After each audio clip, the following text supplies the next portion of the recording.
bang, shakalaka. What is good? What's happening, everybody? It's your boy, Ferris and Muthana. Welcome to another special episode of Good Friends, Better Rivals. On this episode, it's been a little quiet on our team-specific news, except one thing. But overall, it's been a big day for coaches around the league and coaching vacancies and teams finding their coach and seeing who they want and who they want to lead the charge. So a bunch of coaching vacancies have been filled, except two. Seattle and Washington are still free, and a big name is still on the market. His name is Bill Belichick. Does Bill want a job? Does Bill want a job? Does he want to wait a year? Depends on what it is. There's a rumor that a playoff team that was still in the playoffs that wanted him, which we've kind of deduced that it was the Cowboys because we kind of eliminated other teams out of. It could have been the Eagles too. It could have been the Eagles as well. So it could have been the two NFC East teams. So there's that. But overall, it's been, like we said on our thumbnail, coaches. We're talking coaches. We probably won't go that long because there isn't a lot to talk about. But I always say that, and then we go an hour. So we'll see. So Caleb, how are you, man? How you doing? How you living, my brother? Well, still trying to get over the terrible embarrassment. But, doing okay other than that. I had a nice win on my betting, so I was happy about that. That's good. That's good, man. That's good. So, Caleb, overall, coaching-wise for the Dallas Cowboys, there's only one coach being looked at, right? It's defensive coordinator Dan Quinn. There is a job open that he is connected to, is the Seattle Seahawks. He was their former defensive coordinator. He was after Gus Bradley. And Gus Bradley got a job.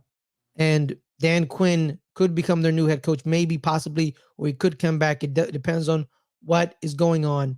But overall, coaching matters, Caleb. Do you think he's going to leave? Is there an inclination around the beat reporters, around the team, that he is not staying? I think there's a good chance he would stay. Obviously, those two teams that he's interviewing doesn't decide to go with him. I think that's a good chance, that the Cowboys will retain him. Now, is that some I believe that they should do, or that even just most Cowboys, at least what I've seen on all the social medias, most fans do not want him back.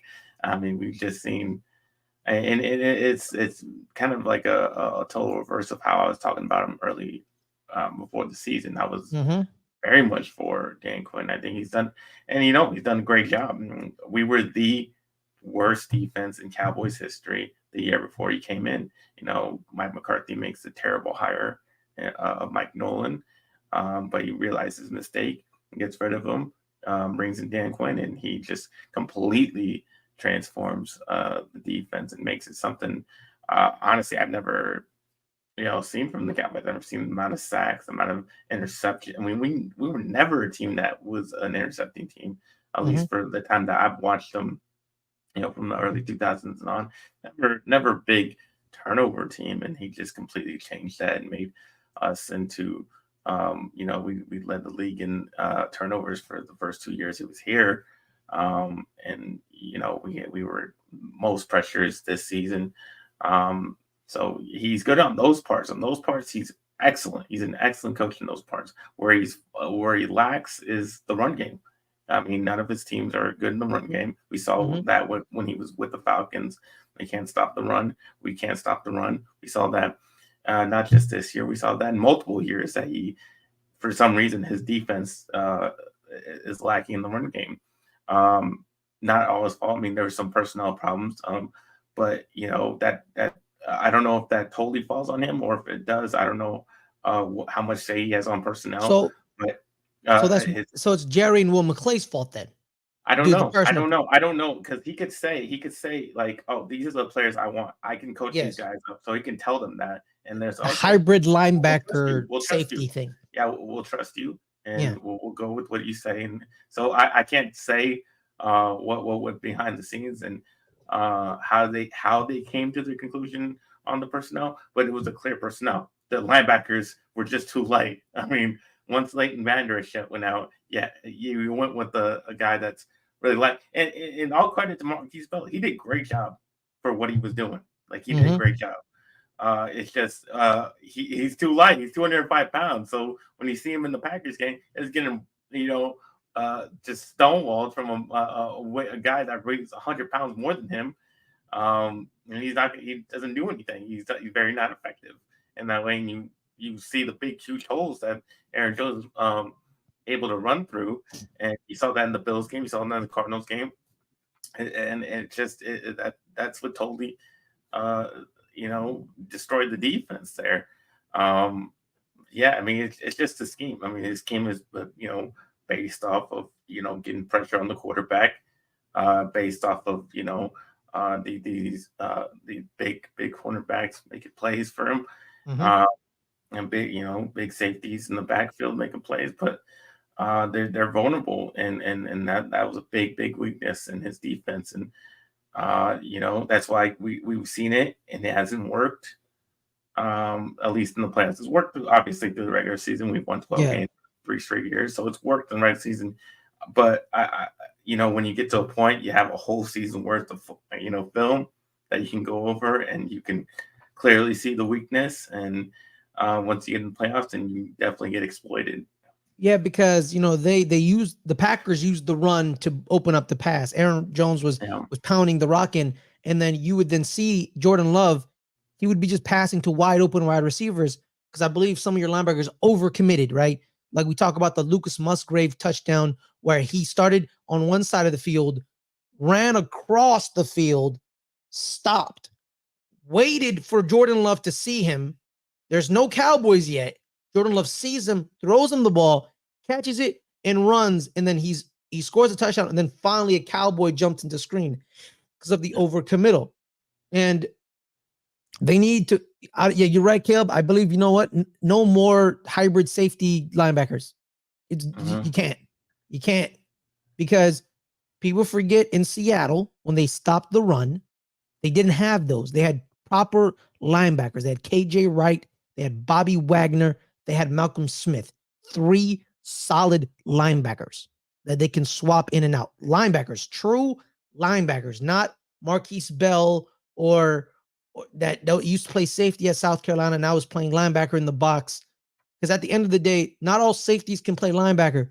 There are those freaks like Kyle Hamilton, that like a freak of nature who had. And then there's Jamal Adams, who is a linebacker and should no longer play safety.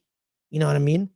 Like there's those, but I believe this is Dan Quinn's problem since in Atlanta. Caleb, he has light linebackers.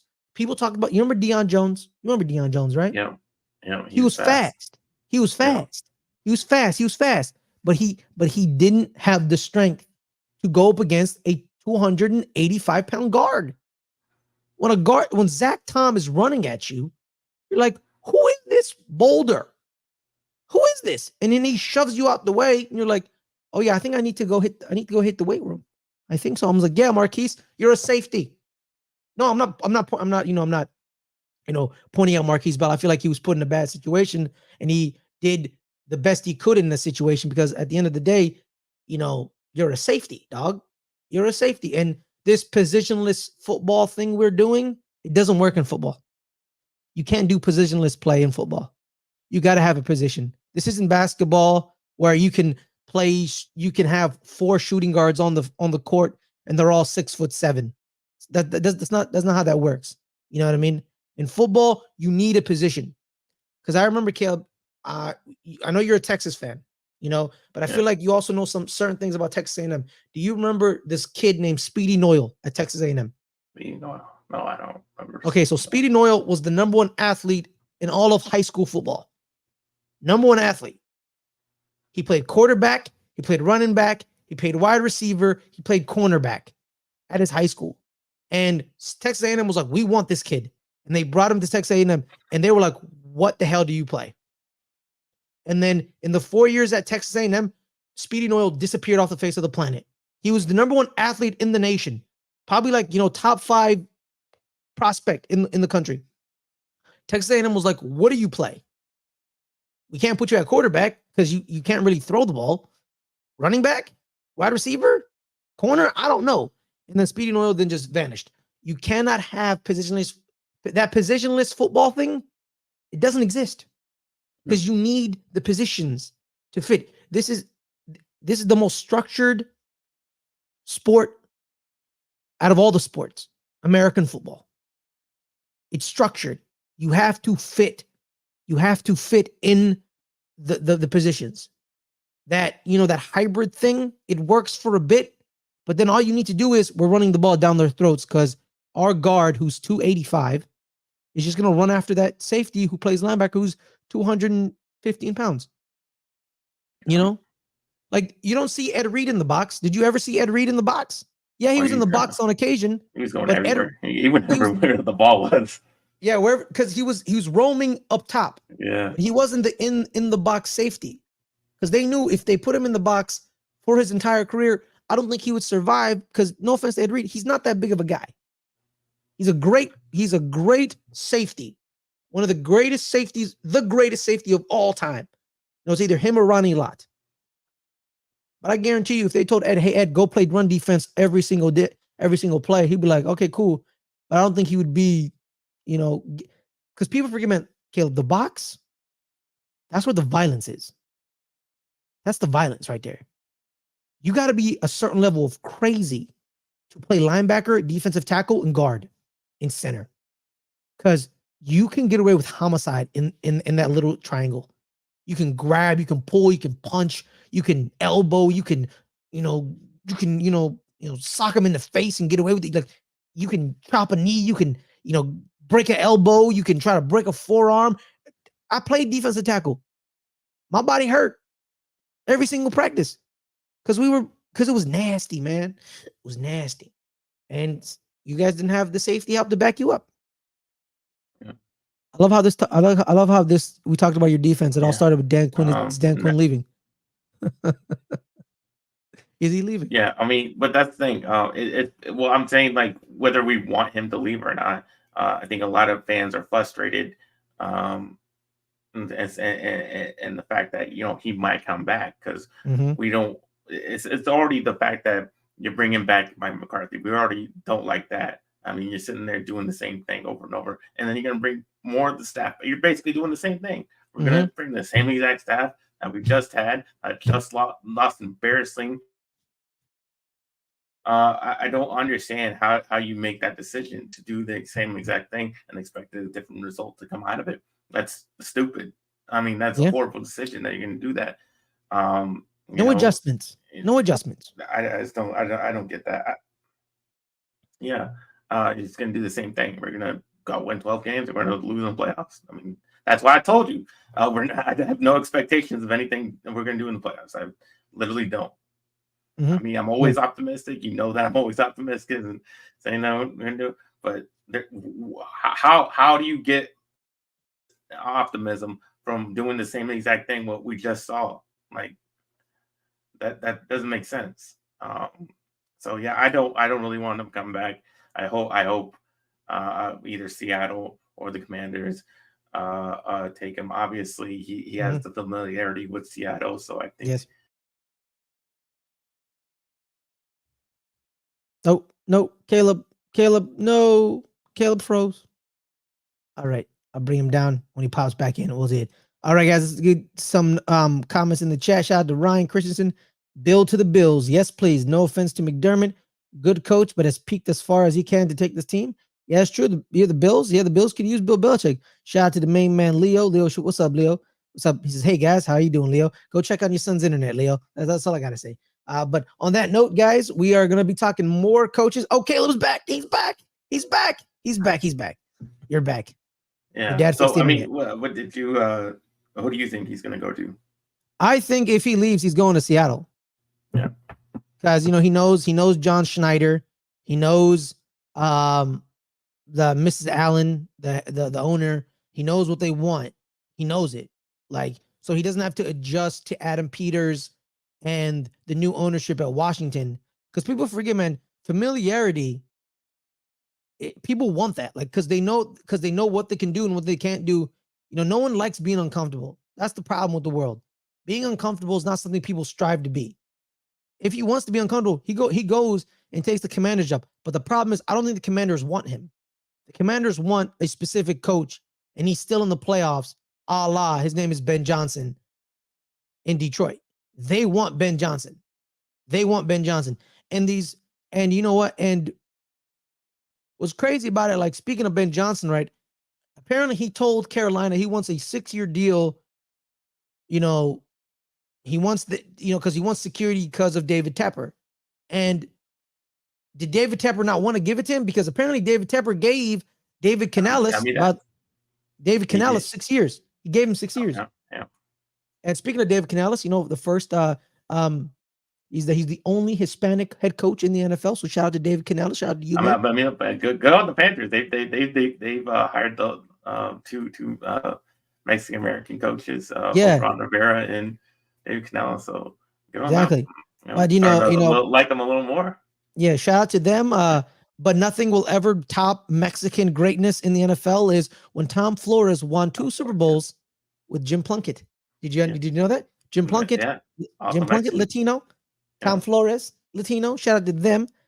So people forget, man. Mexicans have been in the NFL for like years. Like Anthony Munoz. Anthony Munoz. Tony so shout out to Anthony Munoz. Mike Davis is half Mexican. Christian Gonzalez, the cornerback out of Oregon, who is in New England. He's Colombian. Yeah. So he's Colombian. Mike Davis is Mexican. There's more, but I don't know off the top of my head right now. I think Rakeem Nunez Rocha is some type of Afro-Latino, I believe. I got to double check that. Mike Kafka, apparently, Caleb, my offensive coordinator, I found out, is a quarter Puerto Rican. His grandma coordinator for long. Yeah, he won't be my coordinator for long because he'll probably leave. But the problem is he won't leave because it's either the Commanders or Seattle. I think it's more likely he's gonna come back. I think, but that's good for me. That's good for us. Yeah, it's good for you. Good for everybody in the NFC East, I guess. But let's keep talking about more head coaching news. Big head coaching news. The Los Angeles Chargers signed Jim Harbaugh away from Michigan. So, Caleb, when the initial news dropped, Jim Harbaugh accepted the Chargers job. A lot of people thought he was either going to go to Carolina or I was going to say San Diego to Los Angeles. It was either one or the other, and he chose the Chargers. I believe due to some of the pieces in LA. Even though the owner is not a good owner, people hate Dean Snyder. Yeah, I mean he's a cheapskate. He's a cheapskate. Biggest cheapskate in the NFL. He literally said, "I know you don't want to share the stadium with the Raiders because they're more popular than you. I'll share the stadium with you if you built the stadium to Stan Kroenke." And Stan Kroenke built the stadium just for that cheapskate to ride his coattails to that new stadium.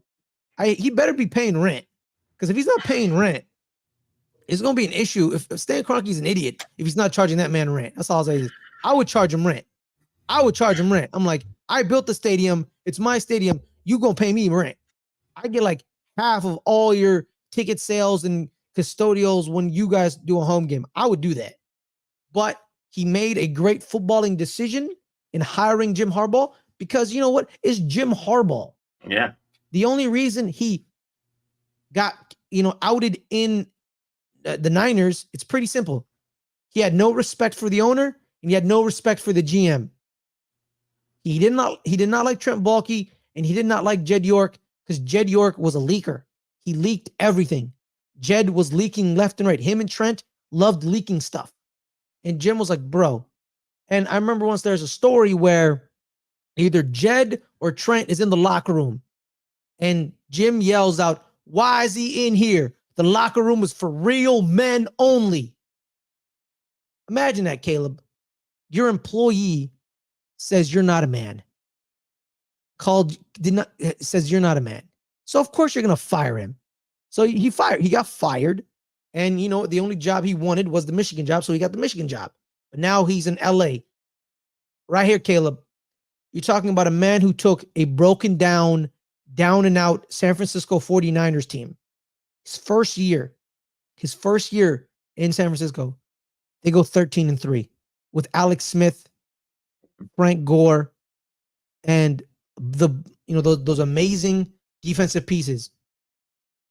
If the Chargers don't win 10 games next year, at least, then they're beyond saving. They're beyond saving. And Justin Herbert don't got it. He don't got it. Yeah. And I'm a big Justin Herbert fan. And I defend Justin Herbert multiple times. But if they don't win at least 10 games next year with Jim Harbaugh, they don't got it. I mean, yeah, that's the thing. I mean, he's made these lesser quarterbacks with less talent than Justin Herbert look a lot better. Even though when he has in Michigan, he's not like a super talented guy, but he goes out there, wins a national title with them. He did the same thing, everywhere. I mean, obviously he had Andrew Luck one year, but that's the thing with them. He just goes into an organization, kind of rebuilds the whole thing, and they definitely the Chargers are in that type of mode, considering what type of season they just had. But that's a perfect type of situation he likes to go into, so he can rebuild. But you still have that, like you said, those pieces there, especially the main piece being a super talented quarterback that he basically built off of him. And I do expect and like everywhere else. I mean, he's exactly success everywhere else. Win. So why would I not expect him to have success with the Chargers and go toe to toe with the Patrick Mahomes and the Chiefs over there? Exactly. That's going to be a very good rivalry. That should be a good rivalry to watch going forward. Them two going at it. But yeah, definitely, he's one of the best coaches. Just period. College, pro football. He's done it in both, and I expect them to do it again here. And also I love the fact that a lot of the college talking guys. I love the fact. Oh, Jim Harbaugh is never going to leave Michigan. He's going to stay in Michigan. Like he was leaving. I thought that was so leaving. Like no way. Like, oh, it's a better job to stay in college. No, it's not. It's the NFL. It's not. It's a grind. I know y'all love college football. I know you think college football is the greatest thing in the world. It's not. It is. Okay, it's NFL amazing. better. Obviously. Let's not say better. It's different. It's different. It's not better. It's different. Well, it's better. It's more money. Yeah. It's bigger, more popular. It's better. It's a better product.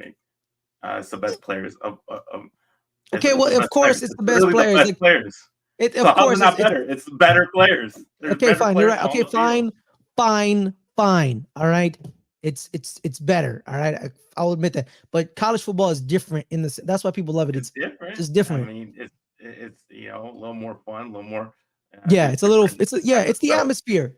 Like the atmospheres at college football games, they're funner. Like there are certain atmospheres in the NFL that rival, but they don't match, because like going to a Texas-Oklahoma game at the Texas State Fair, that will never not, like, that's better than any football game in the NFL due to atmosphere.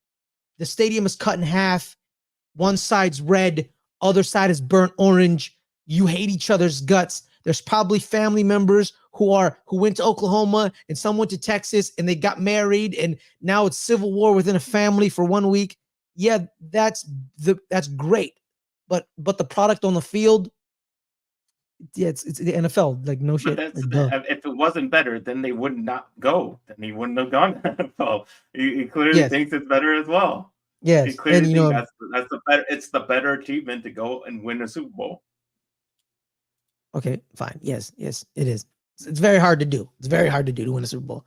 But it's also very hard to win a national channel because you got, you're fighting like 25, like 80 some odd teams. Like 6, 7, 8, 9, 100. Yeah, they won. Yeah, Alabama has like 10. He made it seem look pretty easy. So. Yeah, well, it's Nick Saban, man. Like, what do you expect? He's the greatest college football coach of all time.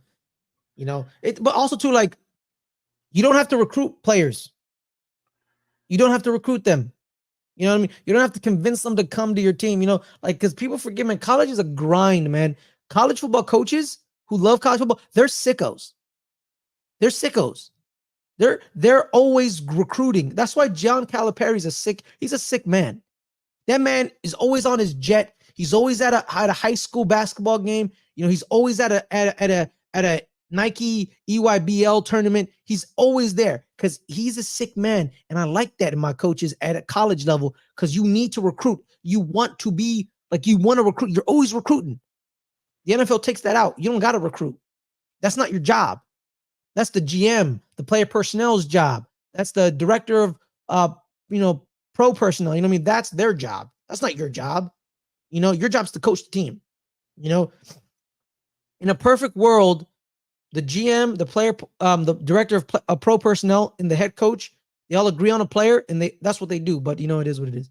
But yeah, man, the pieces. You got Justin Herbert, you have Joey Bosa, Khalil Mack, Asante Samuel Jr., Austin Eckler, but he's 30.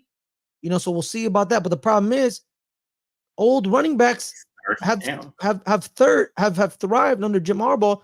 Frank Gore wasn't young with Jim Harbaugh. People think he was young. He wasn't young.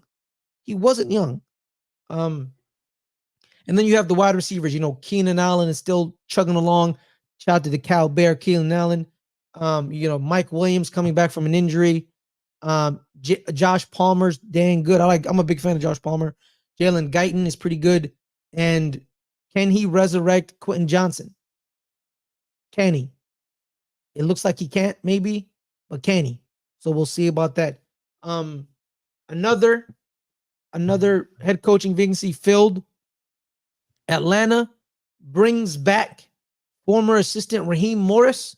He was the defensive coordinator for the Los Angeles Rams for the past 3 years. He was their D coordinator in the Super Bowl. He's had a good defensive unit. A lot of turnover this year. They got rid of Jalen Ramsey.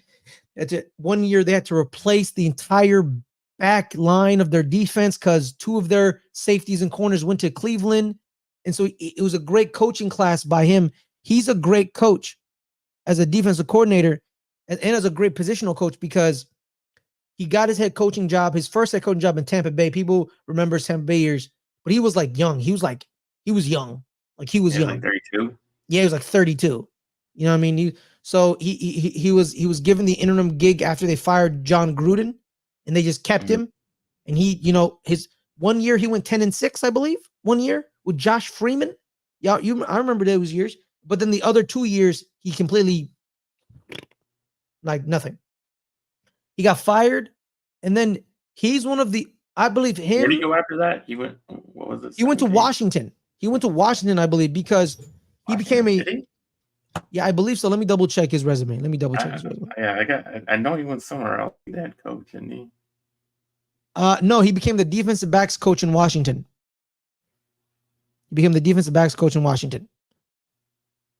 Oh. So there's that. So he was on the famous 2013 Washington football team where it had Bobby Skolwick, Kyle Shanahan, Sean McVay, Mike McDaniel, Matt LaFleur.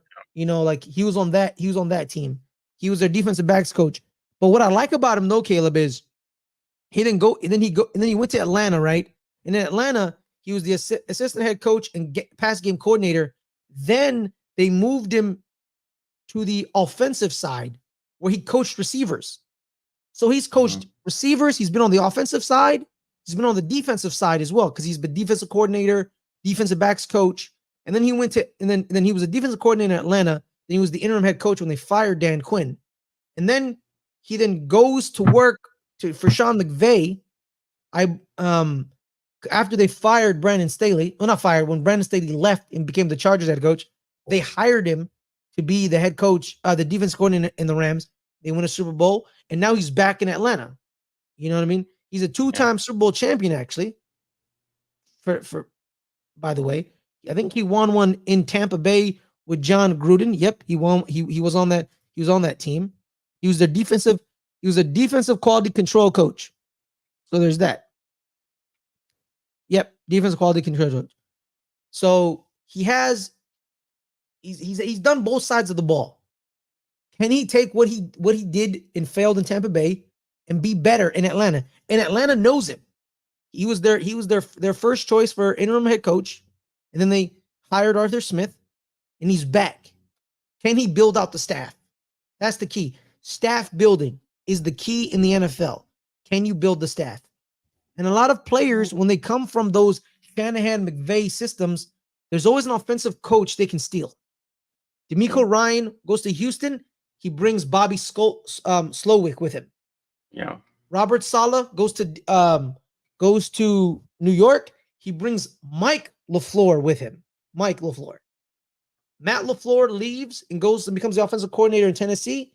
Then becomes the head coach in Green Bay. He doesn't need to bring anybody because he was the offensive guy. You know what I mean? The defensive people in the McVay Shanahan schemes, they can just look over in the offensive coaching room and see, who do I want to work with? DeMeco pick Bobby. Robert pick Mike because Mike is his best friend. Same thing with Matt. And that's what happens. Like, that's what's going to happen. And Zach Taylor brought Brian Callahan with him, but Brian Callahan didn't call any plays, so we'll talk about Brian Callahan in a bit. So this is a good choice. Why not give him another shot? Yeah. What's wrong with giving him another shot?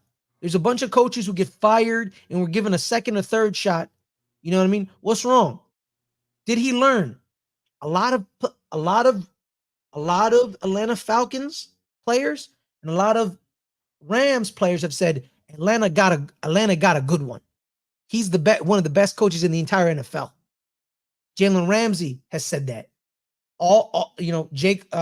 Kyle Pitts, he was there with him. That one the year Dan Quinn got fired, he was a rookie. Bijan Robinson looks happy. Drake London looks happy. It's all about the offensive coaching staff. What can he do on that side of the ball? Yeah, that's where it's gonna really it's gonna be dependent on that. He's gonna. It really is. It's gonna be dependent on whether you can get a quarterback. Yes. Generally, I don't like a young quarterback with a defensive head coach. I would think they would go get a veteran quarterback if they can, and then pair him up with a experienced offensive coordinator. I think that's the best way to have success. Otherwise, I just don't. I understand that he's been on both sides. It's just defensive coaches with a young quarterback just usually doesn't work out. It doesn't work out. It just doesn't. Yeah. I mean, there's except Sean McDermott. Sean McDermott. Yeah, but he had Brian Dare. That is true. That's true. That's why I'm saying that it's very dependent on if you get the right experienced offensive coordinator, because the quarterback, that young quarterback coach connection is the most important relationships that breeds success for your offense. Otherwise, I think he's going to have that defense, improved. And then that's something that the Falcons have always liked. The home Falcons have always liked, this that strong defense. And I think he can, he did a, surprising job. We obviously didn't expect anything from the Rams. Obviously, they really, at least this past year, and they did a pretty damn good job. So definitely, and Sean McVay, definitely earned this job, getting his chance to go and coach again. So it's just it's really dependent on the decisions that they make. His decisions are going to determine his success more than his actual coaching capabilities. Yeah. Ryan Christian says, what quarterback do they go get? That's the thing. Who's out there? Nobody. Yeah. Nobody. I mean, the only thing, a lot of talk is trading for Justin Fields. That's what, It's a lot of talk about trading with Justin Fields. You know what? Why not? Why not? You give Justin Fields, Drake London, Kyle Pitts, Bijan Robinson, and in Chicago, he had DJ Moore, but the thing is, they're rebuilding the offensive line in Chicago. The offensive line in Atlanta has been built pretty good. Dwayne Ledford, their offensive line coach, has done a very good job. The Giants wanted to interview, but were blocked from interviewing. But then a week later, they were told you can interview them, which kind of pissed me off. I'm not gonna lie to you. That was shenanigans. Not okay. Yeah, why not? You could do that. He's no longer a young quarterback. He's been in the league for at least 3 years, right? It's been 3 years, 4 years. Yeah, it's been like 3-4 years. Yeah, so he's no longer a young quarterback. He knows the game. He knows how to operate in the NFL. So you could do that.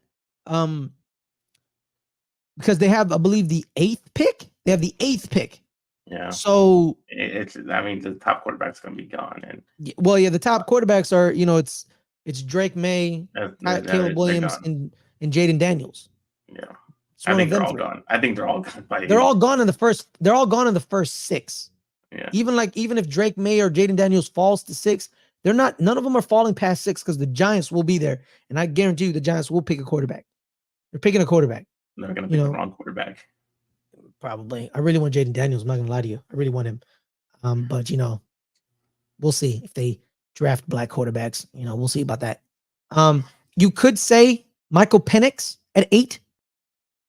You could say that Michael Penix at 8, maybe. So Ryan says, is Caleb Williams an upgrade from Justin Fields? Absolutely. Maybe. Yeah, no, it's all.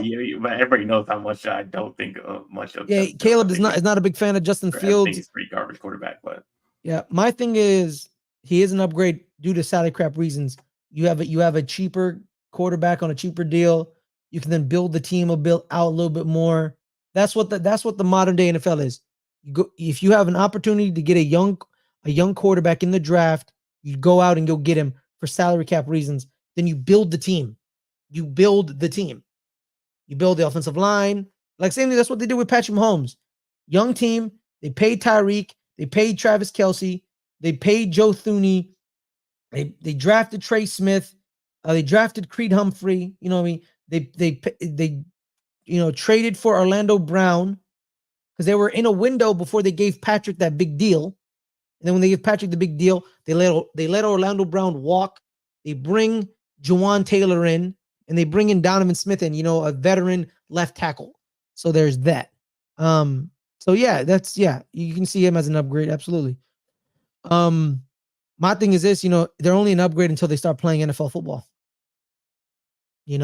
Like until I see him playing NFL football, then I'll declare him an upgrade or not. My thing is this, like we can talk about college football all we want, but I've seen quarterbacks look great in college football. And when they step in the NFL, they look like they don't belong.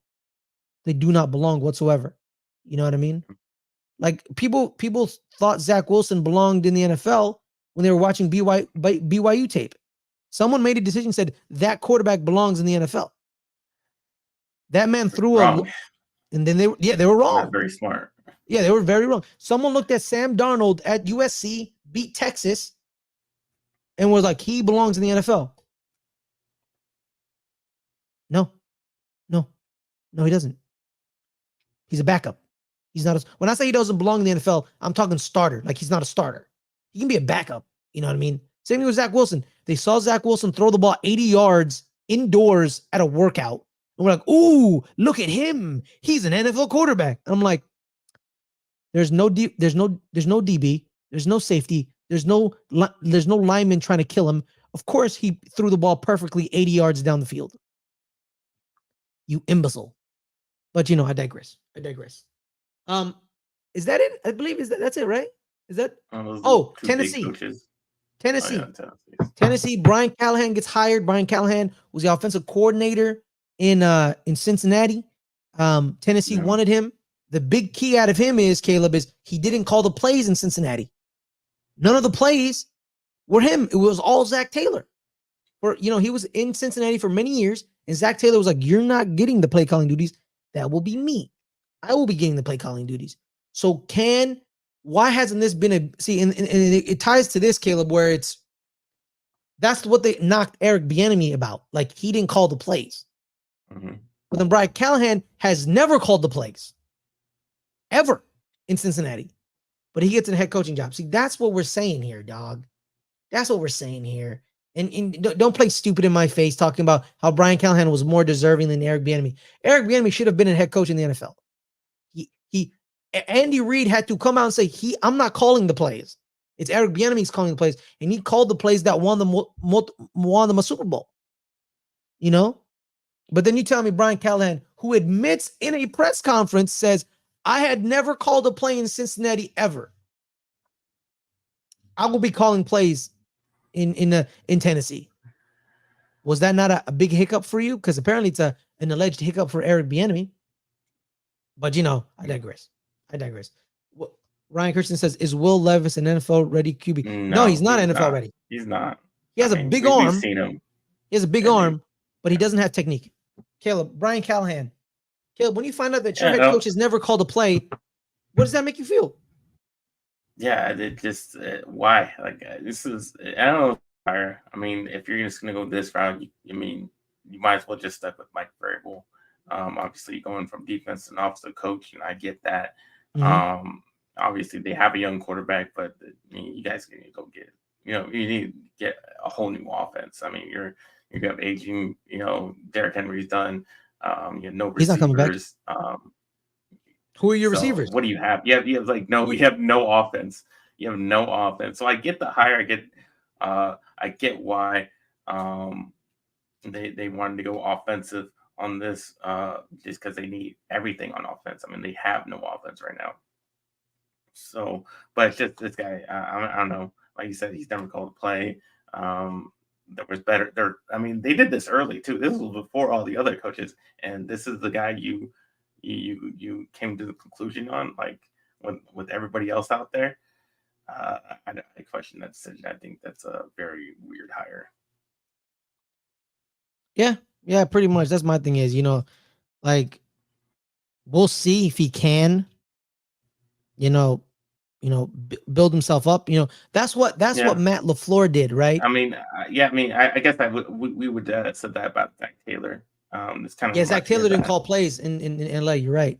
Yeah, He actually didn't get the offensive coordinator designation because there is no offensive coordinator in LA.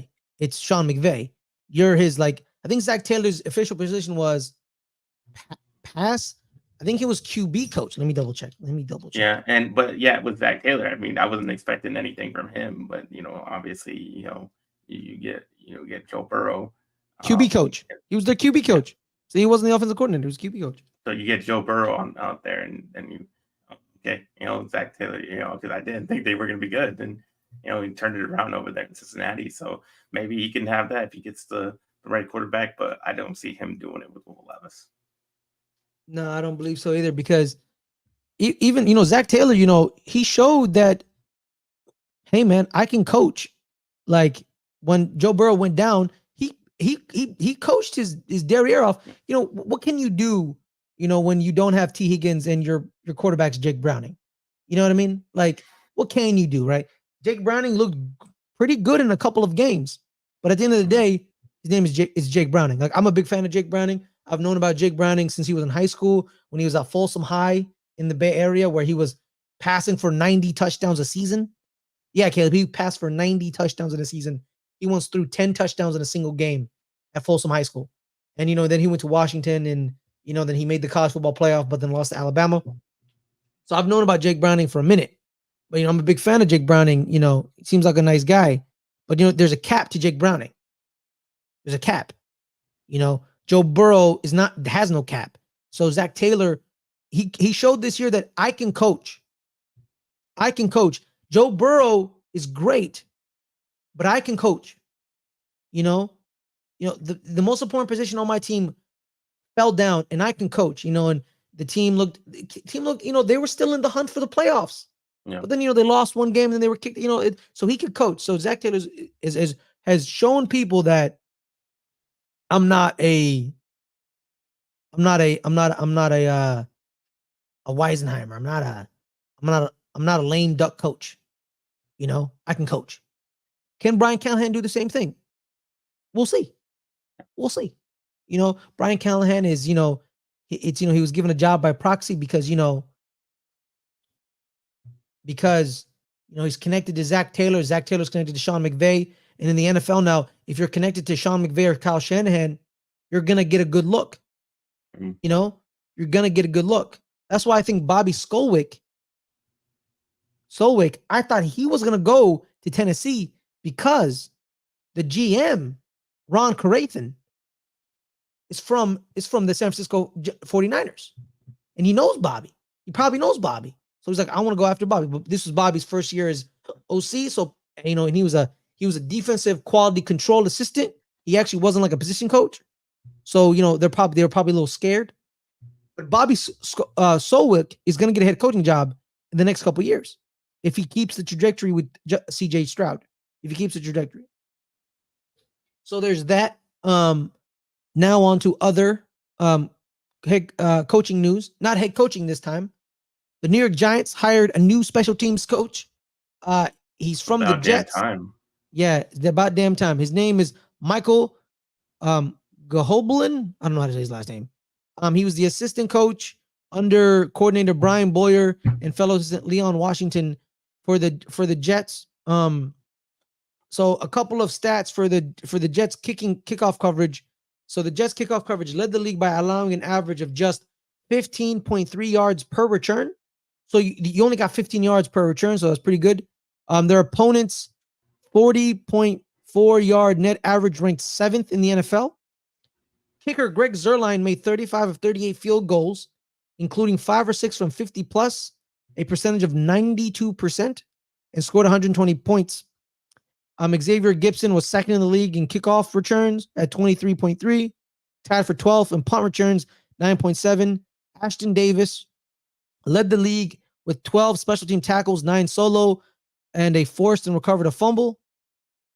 Previous year, special team captain Justin Hardy was selected as first Pro Bowl. So the Jets have had a solid special teams game for the past couple years. I believe they were 6th, 12th, 5th. So, that I don't know what happened in the middle year where you go from 6th to 12th. It's crazy. I think it was 6th to 12th. Damn, I gotta find it on Twitter. Someone literally told me about it. Was it Jordan Rana? Where they had the special team rankings of the Jets. I think it was like 5th and 6th or something. Right here. Jets special teams in the past 3 years have been 11th, 13th, and 19th. But someone else told me they were like 6th. What is going on around here? Somebody's lying. Somebody's lying. So we'll see about that. But it is what it is. So he's an assistant. He wasn't a head man. So we're giving someone a chance to be the head man. And we'll see what he does. The Jets had a solid unit. So we'll see about that. But the biggest key here, Caleb, is we still don't have a defensive coordinator. We've requested interviews with Buffalo Bills linebacker coach Bobby Bisciotti, linebackers coach out of Miami, Anthony Campanile, and I believe defensive backs coach Denard Wilson. So there's that. Denard Wilson is the key to the Ravens defense with Mike McDaniel. Their defensive backs have been pretty solid this year, and they've dealt with a lot of injuries. Marlon Humphrey's been injured. I believe Geno Stone and Brandon Stevens have been injured. They've been rotating in and out. Kyle Hamilton has blossomed under Denard Wilson. Denard Wilson, known to the NFC East because, Caleb, he was the passing game coordinator, I believe, for the Philadelphia Eagles the year they had 80 some odd sacks.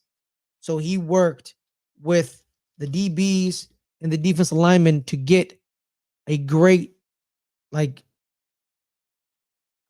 were damn good. You see, passing game coordinator and defensive backs coach. He was a defensive backs coach, and then he was given passing game coordinator. 2022? 2022, that year. The year they made the Super Bowl. They made the Super Bowl. That's not great for the DBs then. Why? Because the Cowboys torched Dak torched them when they played against the Eagles, and they not look at. That's exactly the reason why I said they were overrated. They were overrated defense because I knew they were going to get torched in the Super Bowl as well. They got a lot of points. It could be personnel too. We talk about it like the DBs for the Eagles. James Bradbury, Darius Slay, Chauncey Gardner-Johnson. But then when he was given proper DBs in Baltimore, look what they're doing. Look what they're doing, man. It's insanity. Yeah. You're giving Kyle Hamilton, Marlon Humphrey. Like Marlon Humphrey, man, he says some wild stuff on Twitter, and sometimes he annoys me, like spoiling, movies. Not cool, Marlon. But he's a damn good player. He's a damn good player. And we know a bunch of Ravens fans, and they're big fans of their DBs. And it makes sense. You're giving Geno Stone and Brandon Stevens, and you're making a solid defense, and you're also the pat. So he's showing you that probably in Philly, it was personnel problems, not a coaching problem. Because now he's in Baltimore, and it's like your defense is pretty good. Because let's talk about the Baltimore Ravens, Caleb. The divisional round just happened, right? Let's talk about the divisional round. You talk about the divisional round. Baltimore beats the Houston Texans 34-10. Their defense didn't give up a point. Basically, it was 34-3. It was 34-3. Yeah, I did. Their defense, I did not see that coming. Yeah, their team smothered them. CJ Stroud has been playing lights out phenomenally. He played good. Extremely hot. Yeah, he was extremely hot. But then Baltimore just punched him in the mouth. Punched him right in the mouth.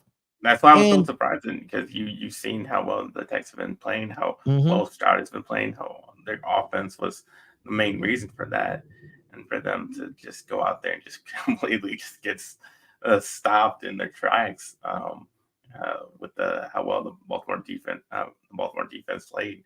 I didn't expect it at all. Yeah, man. See, Devin Singletary's been having a great season. The back half of the season, he had 9 carries for 22 yards and 2.4 yards a carry.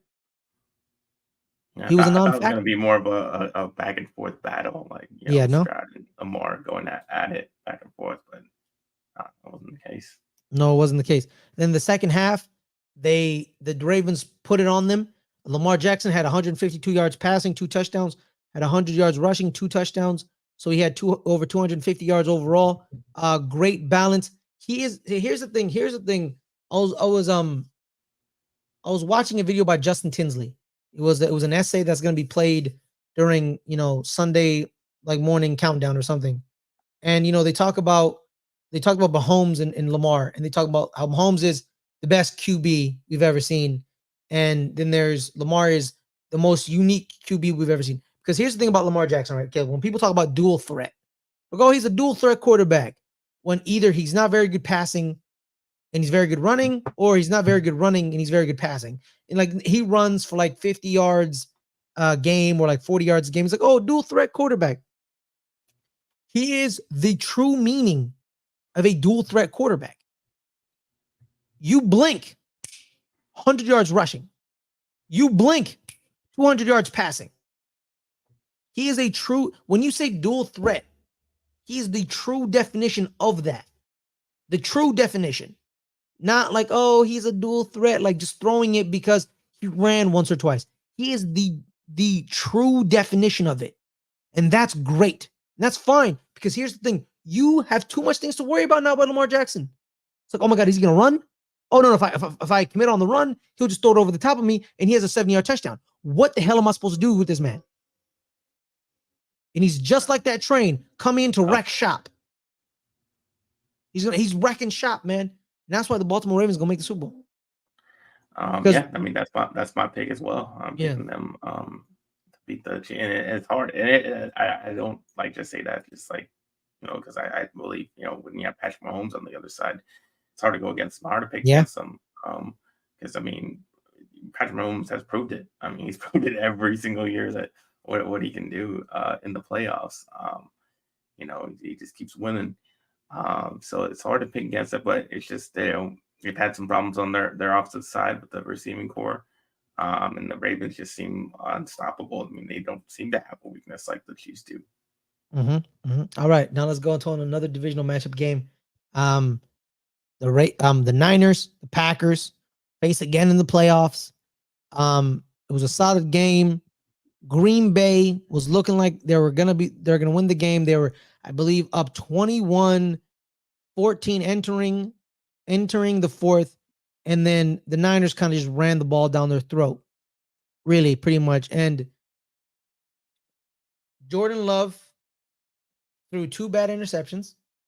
He had a chance to tie the game at the end, and he made a horrendous decision. Crossbody. He went Brett Favre. He went full Brett Favre, and you never go full Brett Favre because it never goes good for you. He went full Brett Favre. And, as a Packers QB, it makes perfect sense. Aaron Jones had a great game, 108 yards, 6 yards a carry. They should have ran the ball more. They were running the ball on the Niners. That's why they stayed in the game, but they abandoned the run, and the Niners kept running the ball with Christian McCaffrey. Shout out to Christian McCaffrey. That's my guy. I love me some CMC. And then it showed that they found out that the linebackers for the Packers, they're not scary. So guess who had a great game, Caleb? George Kittle. 4 catches, 81 yards. Yeah, that's the one thing I wasn't surprised about that, because the Packers have shown to be very vulnerable in the middle. And I said it last week that I thought George Kittle was going to eat him up. That was the one player that was going to have a big game, because the one guy who had a big game for the Cowboys was Jake Ferguson, and the only guy that seemed to have any effort out there. So I knew that was going to be a problem for them. But besides that, I mean, I thought, again, I was surprised again. I didn't really expect it to go this way. I thought the 49ers were going to completely blow them out. But I thought for a large part of the game that the Packers outplayed them. I thought they were playing better than them. Even though the 49ers had the lead at halftime, I still thought they, looked like the better team. Even though they were down 1 point, they just couldn't finish the drives. They just couldn't get into the end zone. That changed in the second half, and they were kind of going back and forth, like score for score. And it just came down. The main difference was the bad interceptions, and that's what ended up losing the game for them. Yeah, man, because his thing, Brock Purdy was given a game plan, and he stuck to it. So like after this game, it was a lot of Brock Purdy talk. Oh, is he the difference maker? Is he gonna take them to another height? It doesn't matter. Kyle Shanahan gives him a job, and he does his job very well. It doesn't, like, you clearly see that he doesn't have special arm talent or some dynamicism with his legs. That's the thing. That's the thing. Like if the Jordan Love doesn't throw those bad picks, I mean, you lose that game. I'm pretty sure you lose that game if the other team doesn't make that mistake. So even though he came through with that drive, it was a great tying drive. But the fact that he played so poorly through most of the game, could ultimately is the reason why you would have lost that game, and people wouldn't have been so up his ass defending him so much if they had lost that game, even if he did have that one, even if he did have that drive. Yeah, that's a good point. But my thing is this, man. He didn't lose them the game, but he didn't do enough to almost lost them the game. That's my point. He almost lost them. It's a good point. You know what? That's a good point. Let me rephrase this. He didn't lose them the game. He didn't. But I don't think he was the key to them winning the game, because the key is, I keep telling everyone what the key is. I keep telling everybody what the key is, and no one wants to listen, and it's getting on my nerve. It's number 23. It's CMC. He's the key. When he's chugging along, the Niners chug along. When Deebo Samuel got out of the game, guess what happened? Brock Purdy didn't have a good game. Quarterbacks have bad games when the weapons are not near them. You act like Tom Brady always had a great game. No, they didn't. Do we not remember the year of Super Bowl 50 where he went to Denver and Denver crushed him? He had a bad game. But we don't talk about those because he has 7 Super Bowls to shove in our face. Like, I have 7. What are you going to say about it? Of course I had a bad game, but I've had greater games. Well, I mean, that's the thing. Brock Purdy has to show that he can win those type of games. I mean, obviously, it's going to take a while to build up that credibility, but until we see it, at least I see it. I'm not going to give him the benefit of the doubt. My thing is this, man. I just think with him, it's like he's not a scrub, but he's not Patrick Mahomes. He's a solid quarterback who is given a job and is told to do your job. This is what you do. And he does it. And he's been doing it very well for the past 2 years. He's been doing it very well because their head coach, Kyle Shanahan, has been putting him in spots to just hit the man. You know what I mean? And I keep telling people, like, that's the thing. Like, I don't know why Brock Purdy, Caleb, is the cause of so much heated debate. Because people praise him way too much, like he's one of the best quarterbacks, like he should be in the top category. And So Niners that's what fans, it's Niners not fans even who do it's not this. even Niners fans, just regular, just your average Joe analyst saying like, oh, he should be in that top echelon of quarterback. So because look at the numbers, Oh, we're watching the games, and he's clearly not that good. Yeah, because numbers lie, bro. I hate when people just say, But look at the numbers. that's what they always go back to. They always go, well, he's first in this, he's first in that, and then da da da da. But okay, we see him and watch him, and he doesn't look good for most of the game. And yeah, he looked good for that one part, and he has a great talent around him that that Debo's going, he catches a 10-yard pass and goes 90. So of Yeah, course my his numbers favorite are going thing to look is pretty my good. favorite thing is Caleb is he has the least amount of passing attempts, but has the most yards or something like that. Like they always throw that stat at me, and I'm like, yes, because they're running the ball all the time. Because they want to run the ball. Like I keep telling people, they're a running team. It's Kyle Shanahan. It's a Shanahan. What did Mike Shanahan do with Terrell Davis in Denver? John Elway didn't win them Super Bowls. Terrell Davis won them Super Bowls. Yeah, I said it. And Broncos fans can take it to the bank. It was TD. That's the reason you won a Super Bowl, not John Elway. It was Terrell Davis. And that's the reason the Niners probably can win the Super Bowl. They need to run the ball. They were against I was having lunch with my homie Larry, who's a Niners fan, who was talking about the Ravens game, right? And how like they had the Ravens, and those interceptions weren't his fault. I was like, no, the interceptions were his fault. Because the problem is they should have ran the ball. Run the ball. When they were running the ball against the Ravens, what happened? They scored a touchdown on that drive, and then they wanted to throw the ball. But Kyle Shanahan realized something in that game. I tried to make Brock Purdy the man, and it backfired, and we got blew out. I'm going to run the ball. They're going to run the ball. Next week, they're going to run the ball. But the problem is, the Lions have a phenomenal run defense. That's the problem. Speaking of the Lions winning another home game, chugging along, beating the Tampa Bay Buccaneers, Caleb. When you were watching this game, Caleb, what was going through your mind? The Oh, Lions. this is the one I was surprised. I thought this is exactly how it was going to go. I thought I even picked them -6 on bet in the NFL.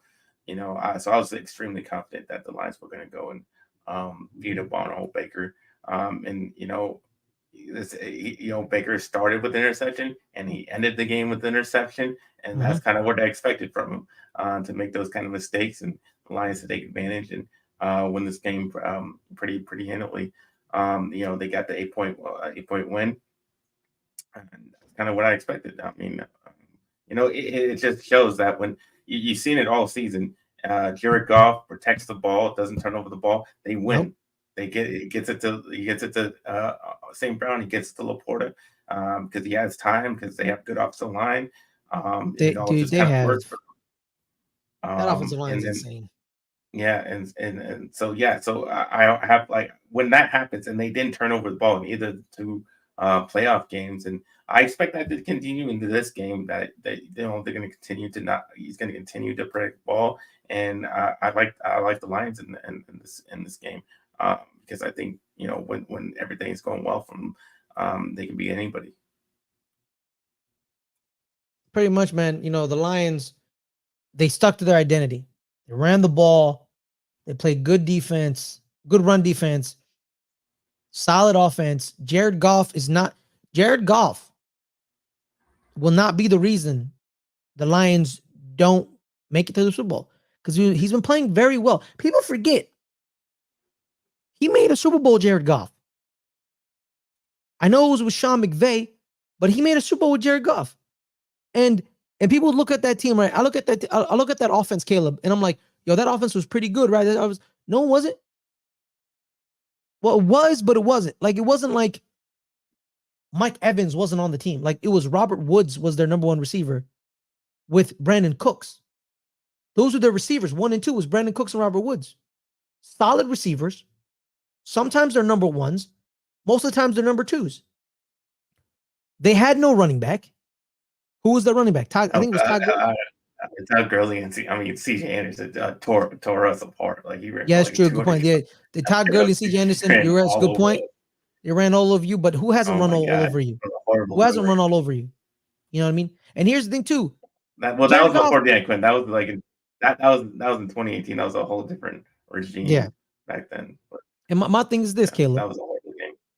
Jared Goff could have beaten the New England Patriots if he just hit Brandon Cooks on one pass. Because the game ended 13-9. It was one touchdown. If he hits Brandon Cooks on one pass, Jared Goff beat Tom Brady. Can you believe that? That was a god awful Super Bowl. It was a horrible Super Bowl. I wanted to stick a needle in my eye. I'm not gonna lie to you. I wanted to pull it out. But that's what I'm saying, man. He's evolved. He's evolving. And then when I was watching the game on Peacock, and NBC, Peacock, whatever, they kept talking about Jahmyr Gibbs. Jahmyr Gibbs. They kept talking about how the Lions were made fun of for picking Jahmyr Gibbs like 12th in the draft. And they kept saying, like, oh, why do they do the way they like? It's been working out for them. Perfect. Like, of course it works out. Because Dan Campbell said to himself, this team was ready-made. We're ready to make a long run. And Dan Campbell and Brad Holmes were right. You don't draft a running back high if you're a rebuilding team. Because you don't want to waste their prime on a rebuild. That's why a lot of people got mad at the Giants for drafting Saquon Barkley. It's like, why would you do that? We're entering a rebuild. We're going to waste his years. But the Lions said to everyone in the NFL, and no one noticed, but when they picked Jahmyr Gibbs, Caleb, the Lions told the NFL, we're in the now. We're going to be good now. We're going to be good now. And guess what, man? Shout out to Sheila Ford Hamp, who hired Brad Holmes and said, build the team. Brad Holmes is from LA. He traded Jared Goff for Jared Goff. He gave them Matthew Stafford, got Jared Goff and 2 first-round picks. One of them was Jahmyr Gibbs. And Brad Holmes and Dan Campbell basically told the NFL, like, we're going to win now. Derek Barnes, phenomenal play on that interception. Mike Evans had a great game. 8 catches, 147 in the touchdown. But that's Mike Evans, man. Of course he's going to have a great game. It's Mike Evans. You know what I mean? But the Lions, man, they are vulnerable in a sense, Caleb, against the 49ers. They don't have very good pass defense. Their back end is a little suspect. It's a little suspect. But their run defense is solid. So it's going to be a catch-22 where it's the Niners need to run the ball and the Lions can stop the run. So that is, can Brock Purdy win them the game? That's the key. Can Brock Purdy win them the game? I don't think he can. I think he can against the Lions. Because in that last drive, he hit some passes where, how did you hit that? That's pretty crazy. Like that pass to Brandon Ayuk when it was low, but it wasn't too low, but it was low enough for Brandon Ayuk to catch it.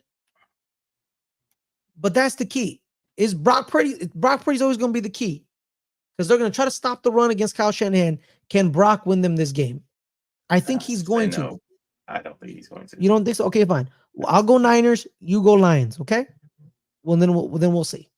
But now we're going on to the team that's going to face the Baltimore Ravens in the AFC Championship game.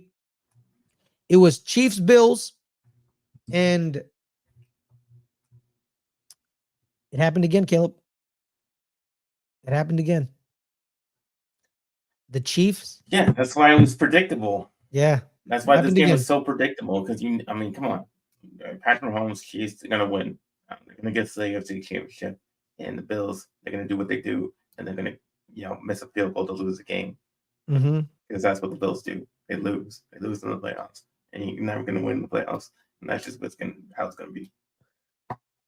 Yeah, man. I believe the homies at LBHT, Jose and Brownie, were talking about cursed franchises. Who's the most cursed franchise? Someone brought up the Bills. Someone brought up the Cowboys. But I don't think it's the Cowboys because you guys have 3 Super Bowls in the 90s where we have video evidence of. So I don't think you guys are cursed. Yeah, but for the last 30 years, we've been cursed. That's a good point. Someone brought up the Chargers. I think the Chargers Yeah, probably. but I kind of feel like they bring it on themselves. Dean Spanos. You remember the year that they were That's what first I'm in saying. offense? You kind of that's why I say you kind of bring it on yourself. Yeah. Why you're a cursed franchise. Don't bring in too much talent, or you fire What are you coaches talking about, after going man? for, or you fire coaches going 14-2. Um, so they kind of deserve it. Yeah, I remember the year they were first in offense, first in defense, but they were dead last in special teams, and they went 8-8. And you're like, wait, how did that happen? What? Like, because their special teams gave up like 8 touchdowns that year, Yeah, like some shit like that. when you But trade yeah, Hall of Fame quarterbacks, no, they didn't. They they kept did. They Philip Rivers. traded. They traded Drew Brees. Oh no, that's because Drew Brees' shoulder was shot, and they replaced him with I Philip know. Rivers. Oh, and he But ended they up going to the traded, Hall of but they Fame afterwards. yeah, it's true. No, but they traded Drew Brees, and they drafted Philip Rivers in 04. And yeah, but they had exactly. That's what I'm saying. You get rid of guys, so you got to bring it on yourself when you get rid of when Got you rid do of stuff LT, like and then he that. went to New York. Ladanian, the other LT, well, the lesser LT, to be honest. Yo, man, y'all saw this thread on Twitter where it said playing NFL linebacker is wild because most of the great NFL linebackers are a little bit crazy, and I'm like, are they? And it's like, yeah, no, they are. Ray Lewis, lunatic. Um, Lawrence Taylor. So, dude, there was an interview on 60 Minutes with Lawrence Taylor where he admitted to taking crack.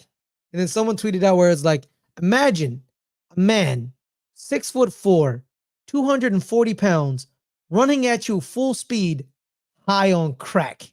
I'm like, oh my God, that's horrifying. Yeah, I feel sorry for Ron Jaworski. Ron Jaworski, I don't know how that man still is able to walk. How are you still able to walk after that? That's crazy. Having freaking Lawrence Taylor coming after you like that, man. But yeah, man. Travis Kelce, what did I tell you last week, Caleb? Travis Kelce's due. He's due. And guess what Travis Kelce did? 5 catches, 75 yards, 2 touchdowns. Well, He was due. Marquez Valdez-Scantling. This is when you know the Bills were losing. Marquez Valdez-Scantling caught a long ball. He had a catch. He had a catch. 2 catches. And that's when I knew, like, oh, the Bills are done. Josh Allen can do everything. He literally did everything, Caleb. He threw for a touchdown. He ran for 2 touchdowns.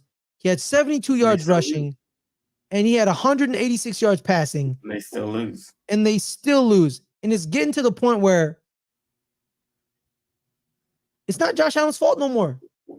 It's gotten to the point where it's like, is it Josh Allen's fault? Is it his fault? But because he plays good, but his supporting cast, who is a solid supporting cast, let's not act like he has scrubs on his team, Caleb.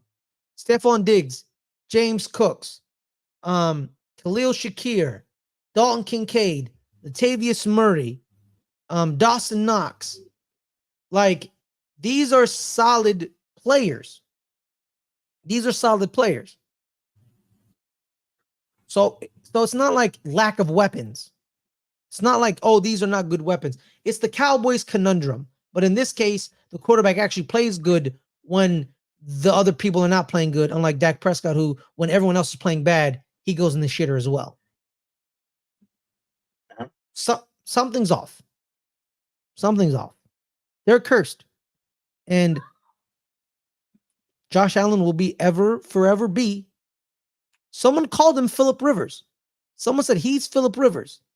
And I'm starting thinking like, Yeah, I saw that.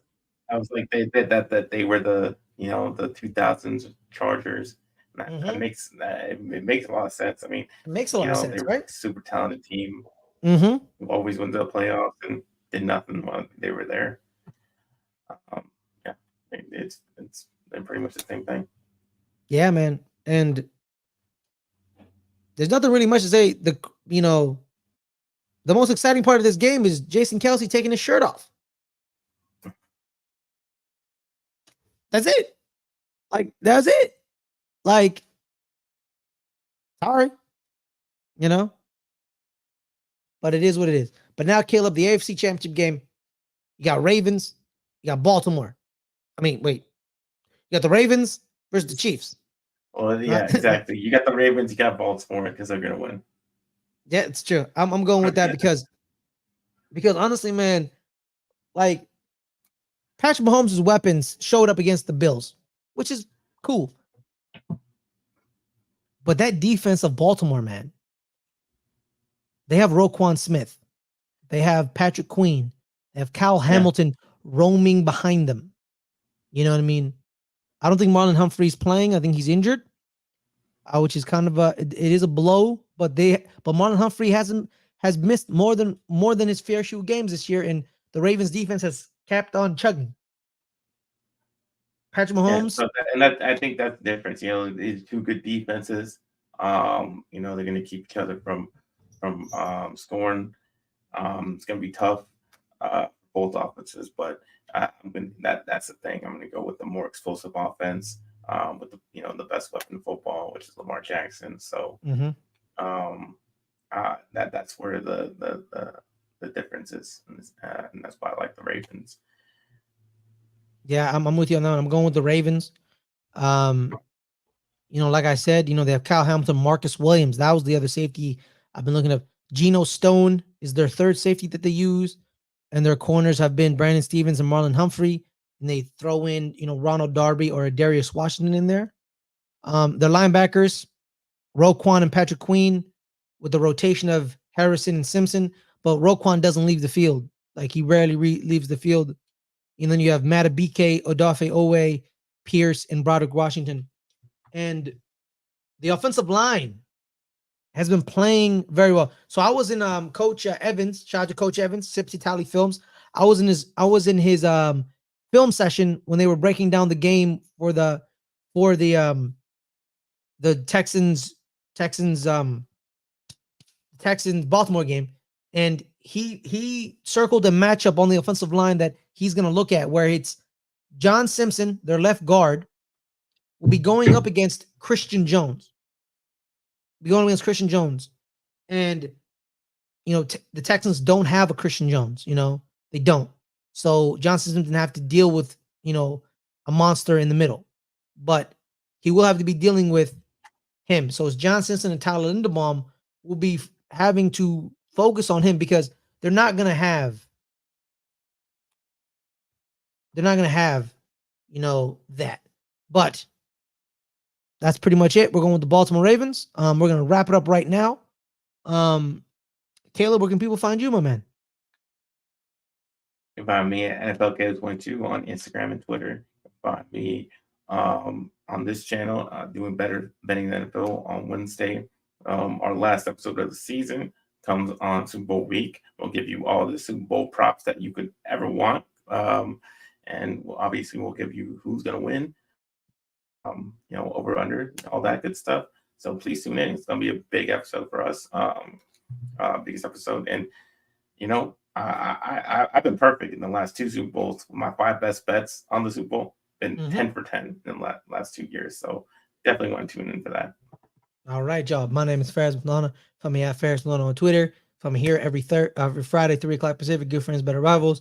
And next week we're gonna the Open Table's coming back on our entertainment channel. 8 o'clock Pacific. Me and Adelia will be talking about tennis, illnesses, cooking. One of the reasons we haven't been doing the show lately, because we both got violently ill. We'll talk about that. As well as yesterday, Thursday, on this channel, our last show of our fantasy football roundup. I talked to this year's current champion, Brandy Lee. She won this year, and I'm trying to convince her to come back to defend her belt. She has to defend her belt. So that was yesterday. So make sure to go watch that video, like that video, as well as the Rewatchers Council also dropped yesterday on our entertainment channel. Me, Adelia, and Snark, we are rewatching Buffy the Vampire Slayer. So make sure to every Thursday, make sure to hook that up, as well as the rally. We're going to be reviewing the Australian Open final. It was a great couple games yesterday. Daniil Medvedev made it through. Yannick Sinner made it through. We're talking about the finale and the semis in a couple of days, as well as coming up. We have a new show next week. We are going to be doing a show called The Scrum Down, where me and Adelia will be talking rugby. We are going to be talking rugby. The Six Nations is coming up in, I believe, February. It is the European international championships where they have England, Wales, Ireland, Scotland, France, and Italy. So we'll be talking about that. I know a little bit about rugby. Adelia knows a little bit more. So we'll be going on this journey to learn more about the gentleman's game of rugby. So on that note, everyone, have a wonderful day. Stay safe. Make sure to like this video. Subscribe to this channel, guys. We're at 126 subscribers, I believe. We're almost to 130. We're trying to get to 150. So make sure to hit that like button, hit that subscribe button, and hit that notification bell, guys. Hit that notification bell to know when we go live, when we drop videos. But on that note, everyone, have a wonderful time. Stay safe. Stay calm. We'll see y'all next week. Peace. All right.